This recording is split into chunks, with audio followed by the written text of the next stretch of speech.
Okay, now this time, sorry. Hey guys, it's me, Shannon, and I'm going to welcome you to a new campaign. We're playing as Slovakia, and we're playing in the Slovak-Hungarian War. Now, I'm going to be a Major Lieutenant. Major Lieutenant. Okay, so I originally recorded this, but I was not happy with the way it turned out. So, and most importantly, I gave the history completely wrong. So, I'm going to explain a little bit of the prelude.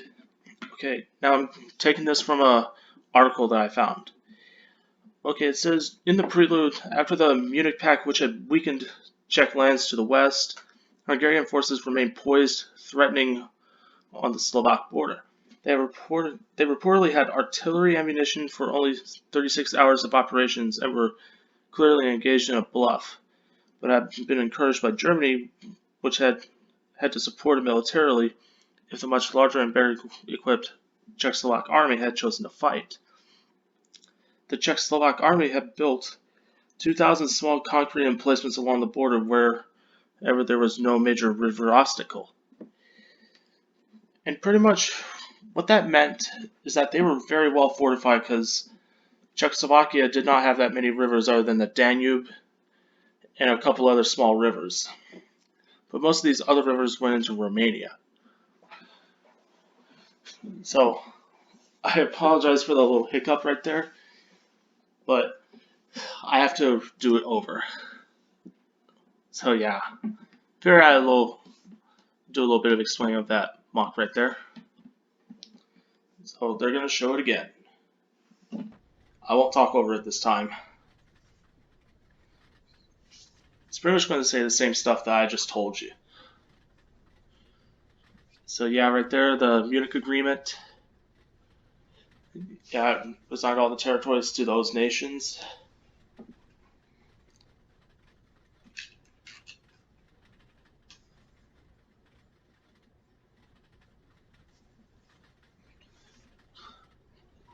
And yes, you can already notice that the characters right there on the ground are not moving.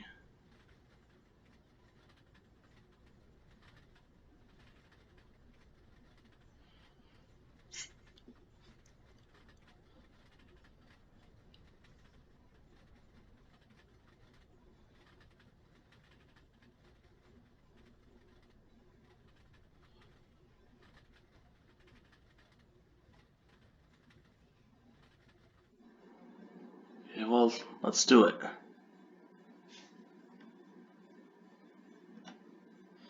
Alright, there we go. So, today's the first day of the conflict. Hungarian troops started to invade Slovak territory. Carry out recon in Sector U7, number 3. A railway station. Attack disclosed enemy groups. Our flight of 3 Litov S-328 light bombers is already operating in the area. Okay, so our job is to go in there and just mop up whatever they missed.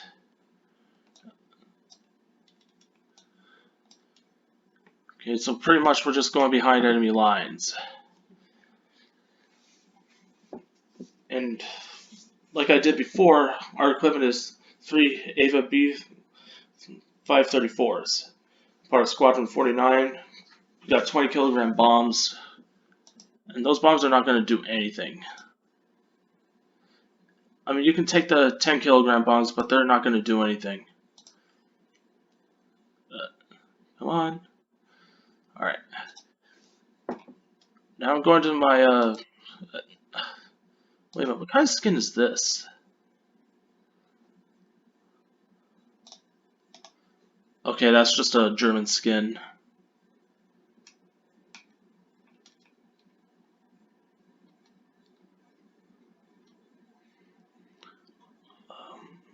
Oh, okay, that's the Slovak Insurgent Air Force insignia right here. And if you're wondering, those are just small groups of the Slovak military that did not want a fascist people in their region. Yeah, they wanted to keep their territory. Oh, hold on, Sorry about that. So I gotta start talking on my phone. So yeah, either way, that wouldn't really fit this operation. So anyway, okay, that's the Hungarian colors. I might as well just use that.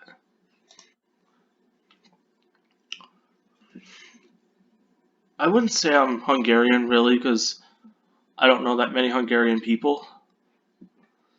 But anyway, let's get in the air. Yeah, this way I don't bore you to death.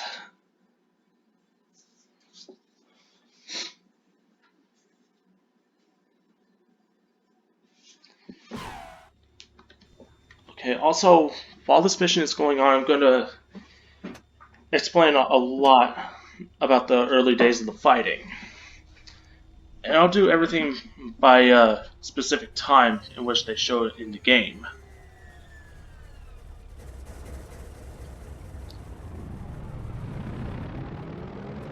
Okay, now we're just focusing on the air war. Okay, let's see.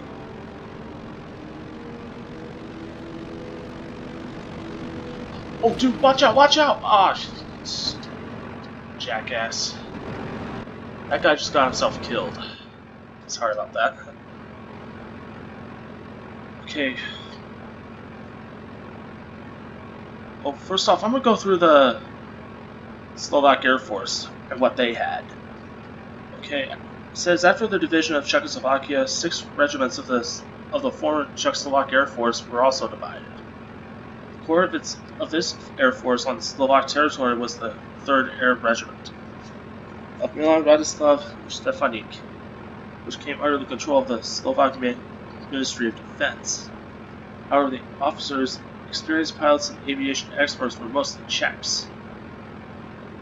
Before the 14th of March, the Slovak Air Force had about 1,400 members.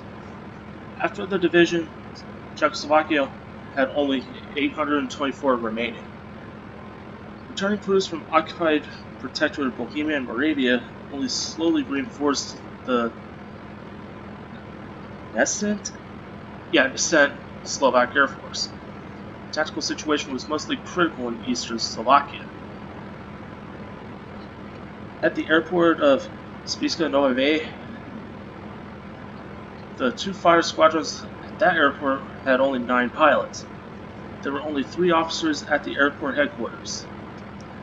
Also, the situation was becoming more and more critical as Hungarian attacks were increasing. Many pilots flying together from different parts of Slovakia had no time to train together, which put them at a marked disadvantage against the prepared and complete Hungarian squadrons. And it shows the best Slovak fighter aircraft at the time was the Czech Ava B534, which is the plane we're flying right now. Now, the occupation of Spišská Nová Ves airport occurred on 22 March 1939. So this was a good while before the war ended. Okay, let's see, the Royal Hungarian Air Force, let's see what they had. Now, the best plane of the Royal Hungarian Air Force was the Fiat CR-32 fighter. Now, this was an Italian design. Its engine was less powerful than that of the Slovak-operated Ava, so the Hungarian pilots tried to fight at horizontal levels, while the Slovaks tried to take the combat into the vertical plane. Sorry about that. The Fiat could be handled better, especially if the Avas were flying with bombs under their wings, which made them clumsy. The Fiat CR-32 had better machine guns. And no, they didn't. They were using Breda Mark V machine guns, which were very weak. And they were slow firing. They were primarily used on bombers. And let's see. As far as the air combat started, and I think this is the 15th, I think? I didn't really read the date. But it says on the 15th of March, the Royal Hungarian Air Force did a thorough air reconnaissance of eastern Slovakia. Next day, Hungarian squadrons were moved to airfields closer to the borders of Slovakia and put on alert. And they were put on alert because they were getting ready for an imminent strike against southern Slovakia. But of course, this ended up weakening their air force by the time operations started. I'll get to more of that later on. So anyway, we're getting ready to go in and mop up targets on the ground. So I'll fast forward and I'll see if we can get there in time. So, as far as I can tell, we're going to be in for a long flight. So, I'll see you once we reach the target. Okay, right here, we just caught up with the bombers there, just returning home from their bombing run. Now these ones here, yes, these are, those are Polish design aircraft. I was wrong before saying they were Hungarian designs. No, they weren't. They were Polish designs. They were given to them before the war broke out. So pretty much, I have been wrong the entire time. And our target's right over there, so let's get right to it. Alright, so coming up on the target. Oh, actually no, that's not our target. Not even close.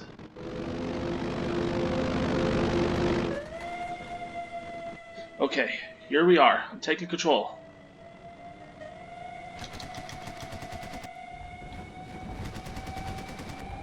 Oh, what the hell? Ugh, of course that happened. I was originally going to go for a bomb one, but every time you start a new character up, you gotta fix the controls, which annoys me.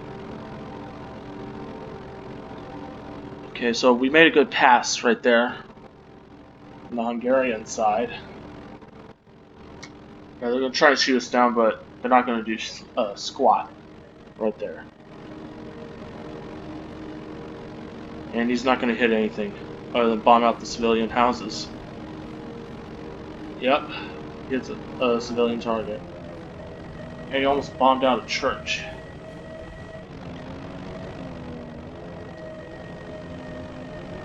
So anyway, I'm gonna fast forward. And I'm also going to talk about what I've been doing off the console, as most people would say. Well, off console, I've been doing a lot of work with my dad, mainly just looking for gemstones and fossils and stuff. Him and his girlfriend. But yeah, we did a lot of work finding some fossils. But whenever he goes to do shows, I have to stay home in town because I'm a college student, obviously, so I won't be able to do as much. Yeah, so, and also off the console, I've been playing a lot of Star Wars Jedi Fallen Order on the PlayStation 4. It's pretty good. I mean, what really got me into it is the reason you can customize your own lightsaber. And honestly, I think that was what made it fun. But you only have 2 colors. So, if you ask me, I wish they would have added more colors, like magenta, purple, orange. As far as I know, you can have orange as well. But yeah, I figured I'd tell you that a little bit before I go on and do anything else. But I'm pretty much stacked. Okay, it looks like we did our bombing run. And yes, we destroyed a car on the ground. So now I'm gonna fast forward, because there's really not much to talk about. It's just us bombing a target. Okay. Okay, we're about to do another pass on our target. At least I think. Oh no, I think we're heading home. Okay, well, I'm gonna see you once we get back to our base and land. I'll see you then. Alright, we're about to come up to our landing site. So, We gotta start slowing down, otherwise we're gonna overshoot. Okay, our squad mate's right behind us. Okay, once we get on the ground, I'm gonna end the mission there because, well, you just landed. You're probably almost out of fuel.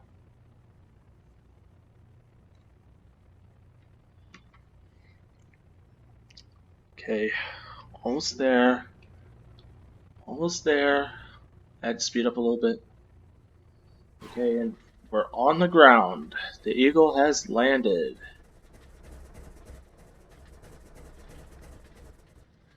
Okay, let's pull up close to the hangar. And of course, right there we can end the mission. Speed up a little bit more. Okay, now we're coming up here. I'm gonna power the engine down, and we should be good. So let's go check out everything. Oh, wow. Found more targets than I could count. Okay, and we also got an Eagle Cross, which is this. And of course, it's got the Orthodox cross on it, so that's pretty cool. So yeah, let's go see the next one. Okay, now mission 2, that's, I think, okay, it's going to be on the 23rd. Yeah, March 23rd, 1939. So this is going to be in the later stages of the war. Okay, so I'm going to end it off here. So I thank you for watching. Now, if you like this video, please subscribe, leave a comment, a thumb up if you please, and I'll see you in the next video. And I'm gone.